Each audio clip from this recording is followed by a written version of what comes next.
Hey everyone, today I'm going to be doing my presentation on my research question, which is how can an ancient mostaccioli cookie recipe be modified for baking in modern times? So the mostaccioli cookie is a traditional Italian cookie and is considered one of their most traditional desserts. This cookie is typically made with the ingredients of ground almonds, cocoa powder, cinnamon, and is scented with an orange and lemon extract or zest, and is sweetened with honey and is dipped in a dark chocolate coating. This dessert is typically shaped as a diamond or a rhombus, and I actually found through my research that the original recipe is completely opposite of the modern day recipes that we have today. So the purpose of my research is to see how an ancient mostaccioli cookie recipe can be modified for baking in modern times. I'll be doing this by looking at all the modern day recipes and the original recipes that are out there and creating my own version of what is considered a traditional mostaccioli cookie, which is the chocolate flavor. And I'll also be creating a new modern version of this cookie by forming a new flavor combination, which is going to be pumpkin spice. And at the end, I'll be comparing which cookie prevails as the classic favorite, the original, or my new flavor that I create. So for my hypothesis, I think that people will prefer the new flavor variation, which is the pumpkin spice, over the original, just because a lot of people do tend to like pumpkin spice. And that both recipes will come out successful when I go through my trials of making them. So for my review of literature, I'm going to be doing this in 3 parts. The first part is going to be me discussing the origins of this recipe, particularly from like different country perspectives. I'll be discussing the 2 oldest original versions of the recipes that I was able to find, and I'll also be reviewing the 6 different modern day recipes that I'm going to be using in order to create my own modern day version of the recipe. So I found that most food historians tend to disagree when and where this cookie was first made. It was thought that the cookie was originally made back in 300 BC, and if this is true, this is pretty much the oldest cookie recipe that is documented today. So, of course, since there's disagreements as to the when and where, of course, there's got to be disagreements upon the origin of the word as well. So, some think that the Latin word mustachium is where the origin came from. So, mustachium means a cake with grape must, which we'll see that ingredient later on. Some believe it's of Greek origin, and some think that it doesn't matter where the origins of the word came from, but simply that the Arabians are the ones who brought this recipe to share with the world. Alright, so now we're going to be moving on to Rome. So the earliest records of this cookie was made by the Roman senator and orator Cato, and he put it in 2 different places within text. So the first place, it was written in the 1st century AD, and he described it as the mostaccioli cake. And the ingredients that he included within his written text was flour, rye, cumin, cheese, anise, and eggs. And then in another account, which was De Agricultura, called it mustachios, which is now called today mosto cotto. And both of those have the root word of the binding agent mosto, which mosto is a grape must syrup, which is made from reduced grape juice that contains degrees of pulp, skin, stems, and seeds that is set aside from the winemaking process. And this was the most convenient sweetener at the time due to the laborious and painful attempts, as you can imagine, that was done during honey collection back in that. Another cookie that came from this time was the mottarioli, and some historians think that this name and then the mostachios was combined to make the word mostaccioli, which I think is pretty cool. So another place of origin is Soriano, Calabria. And basically there's just a quick legend that comes from there that suggests that Saint Domenico of Naples gave this cookie to the local people after they experienced an earthquake. And ever since this day, Calabria celebrates his feast day on August the 16th by making these cookies in memory of this saint. And even though historians, like I said earlier, disagree as to when the first cookie was made and by whom, there seems to be an overall consensus that this cookie is always associated with the Italians, specifically the Southern Italians, and they have adopted this recipe and made it their traditional recipe for the past 3 centuries. They love this cookie so much that they even put a collection of 36 of the most ancient forms that were beautifully decorated in the National Museum of Applied Arts in Rome. And as far as this cookie for us here in North America, this cookie generally is made into a diamond shape, and some of the recipes call for a strictly chocolate cookie, some call for more like a vanilla honey cookie base. They're mostly found in Italian bakeries around the holidays, and these bakeries provide their local communities with these cookies in order to keep their tradition alive. And the most popular bakery that sells these cookies is Cardinale Bakery in Syosset, New York. And what they do is that they make these large hand-painted chocolate centerpieces and fill these pieces with everybody's favorite cookie, which is, of course, the Mostaccioli cookie. So now I'm going to get into the original versions of the recipes that I found. So this is what I'm going to say is Cato's version because it has a lot of the similar ingredients of like the must, the aniseed, the cheese that he mentioned, the Romano. And this recipe that I found, it had like the more ancient ingredients and obviously like the ancient picture over here to the right. But they didn't really give any like ancient directions. They mostly had the directions for modern day preparation, which I was kind of disappointed about. But they did mention that it was baked on the floor of a hearth once. The cookies were shaped into this diamond shape, and that they were baked for a couple minutes and then flipped and then baked again. So it's like a twice baking method between 100 to 180 degrees Fahrenheit. And then this is the Renaissance version. So this is a version that's a little bit closer to the cookie that we know today. It's a little bit spiced, but it's also not too sweet like the chocolate version that they have out there. These cookies were served traditionally at banquets that were for the wealthiest and more respected nobility of the land. And as you can see here, that some of the ingredients that add to that more spice flavor is going to be the cloves and the cinnamon. And once again, unfortunately, they didn't really provide me with any type of ancient baking instructions, but they did use the same method of the hearth and the double baking.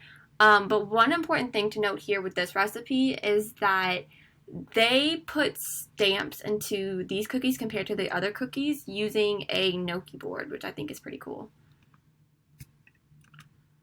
So now I'm going to be getting to the modern day recipes and to the recipe that I'm going to be creating. Now, I'm not going to be including any type of measurements just for the sake of the presentation today, but that is going to be included within my paper. So for the modern day recipes that I reviewed, I looked at 6 of them, and whenever I was making my recipe, I grouped the ingredients into the ones that I found in all the recipes and then in some of the recipes, and then unique ingredients that were only used in just one of the recipes. The ingredients that were found within all the recipes were unsweetened cocoa powder, cinnamon, flour, sugar, and the zest or flavoring of a lemon and or orange. Some of the ingredients found within some of the recipes are baking powder, salt, nutmeg, milk, eggs, baking soda, cloves, molasses, vanilla extract, confectioner's sugar, honey, and finely ground almonds. And then the unique ingredients that were found within just one of the 6 recipes was hazelnuts, walnuts, orange liqueur, oil or shortening, cake flour, almond flour, extra virgin olive oil, unsalted butter, semi-sweet chocolate chips, heavy cream, dark chocolate, dry red wine, dark rum, anisette liqueur, and almond extract. So when talking about each of these recipes, I don't really want to go into great detail about the individual ingredients because that would take me a long time. But I mostly want to compare different baking techniques that they used and the way that they shaped the cookies. So for this recipe, they didn't provide me with a picture as to what this cookie would look like, but they did mention in the directions that whenever you roll out the dough that you want to put sugar on top of it, which is something you don't see in any of the other recipes, and that these cookies are also shaped in a 1 by 1.5 bar shape, which is something that you don't see with this cookie type or with really any type of cookie for the most part. For this recipe right here, this pretty much sticks to the traditional Mostaccioli cookie. That the only thing that they didn't mention within this recipe is that they didn't put any chocolate in the cookie base, so it's mostly a vanilla cookie base with the chocolate coating, which is something that you don't normally see within any of the other recipes as well. And then for this recipe right here, this one comes from a somebody on Food Network. So the ingredients in here are, I'm going to say, a little bit more modern, like the almond flour, the cake flour, the extra virgin olive oil, the dark rum, and of course the semi-sweet chocolate chips. And of course the most notable thing with this recipe is that these cookies are in the shapes of little balls, which is not a shape that most Mostaccioli cookie is supposed to be coming in. And for this cookie recipe right here, as you can see, this cookie does have more of the traditional simple ingredients, but there is no icing on top, and it's also just shaped like a normal cookie. So I wouldn't necessarily look at this and be like, oh, like this is a Mostaccioli cookie. This more looks like a crinkle cookie to me than anything. And then for this recipe right here, this is what I think of when I think of a Mostaccioli cookie. This is the one that I want my recipe to closely resemble because it's got the right shape, and it's also got that nice chocolate glaze on top, and it is also that chocolate cookie base with the almonds. And then for this last recipe right here, I just wanted to include this one because I thought it was interesting and very unique. Even though this doesn't look like the other Mostaccioli cookies, it does include a lot of the traditional ingredients with the almonds, the honey, the cocoa powder. It's just more like a reverse version of the cookie, if anything. So the inside right here is going to be that chocolate almond base, and then like the outside right here is going to be that vanilla honey cookie. So I thought this one was pretty interesting.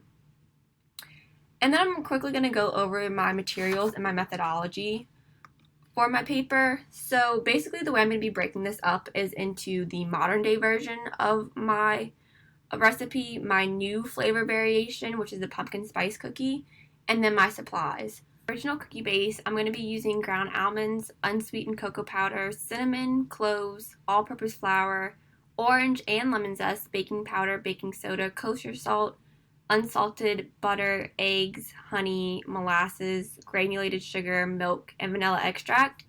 And for my pumpkin spice, I'm going to be using some of those similar ingredients, but I also am going to be including more fresh ingredients just to try it out. So I'm going to be using canned pumpkin puree, pumpkin spice blend, and the cream of tartar, and then some lemon zest, which I'm not quite sure about, but it's going to be something I'm going to be testing out. And then for my glaze, for my original, I'm going to be using dark chocolate chips, heavy cream, light corn syrup, and vanilla extract with a white chocolate chip drizzle. And then for the icing for my new flavor variation, it's going to be cream cheese, cinnamon, white chocolate chips, vanilla extract, light corn syrup, powdered sugar, and evaporated condensed milk with a pumpkin spice chocolate chip drizzle. And then my supplies for both recipes are going to be the same. Alright, so for my research, I'm going to be conducting it in two different parts. For the first part, I'm going to be comparing and compiling pre-existing recipes to make my own classic version and to also make a new pumpkin spice flavor variation.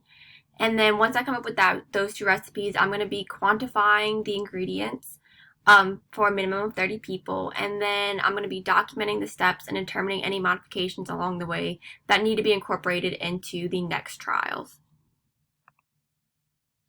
And for the second part, this is where I'm going to be needing at least 30 participants to complete and fill out a hedonic scale, and they will receive an invitation email for a voluntary taste test. And once I get confirmation on those 30 participants, I will specify a pickup location and time. The taste testing and hedonic scale portion should take about 10 to 15 minutes for the participants to complete, and this will help me to determine if the original recipe will still prevail as the classic Christmas favorite or if my new flavor combination will prevail. And then this is the hedonic scale that I came up with. So each participant will rate dessert A and B with 5 characteristics. So appearance, texture, flavor, aroma, and overall acceptability on a scale of 1 to 9. And they will answer the 2 additional questions at the bottom, which is which one they prefer out of the 2 versions that I present to them and why. And just because I'm curious, I want to see if they are able to tell which one is the original version if they don't already know which one it is. And then lastly, for my study population, it's going to be 30 active faculty and staff or student members of the Nicholls State University campus that are going to complete my hedonic scale and the additional 2 questions.